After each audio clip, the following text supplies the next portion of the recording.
So sa kaso niya tinanggal ang rear fender at ito nga ba ay pasok sa modification. So alright, what's up mga master, welcome back again sa ating channel, Master Jelon. So for today's video mga master ay pag-uusapan natin yung nakita natin po sa Facebook na hinuli, ewan ko kung saan lugar sa Makati yata to, na rear fender delete or yung tinanggal ang rear mudguard ng kanyang motor ay inalis or dinilit nga. Yan tinatawag ng mga concept boy na ano yan term, rear fender delete.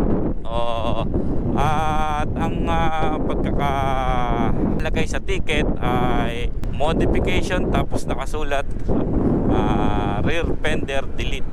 So pag-usapan natin kung tama ba yung huli ng ganong violation, no?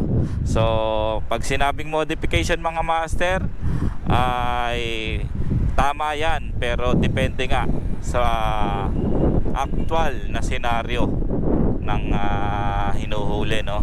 So sa kaso niya tinanggal ang rear fender at ito nga ba ay pasok sa modification. So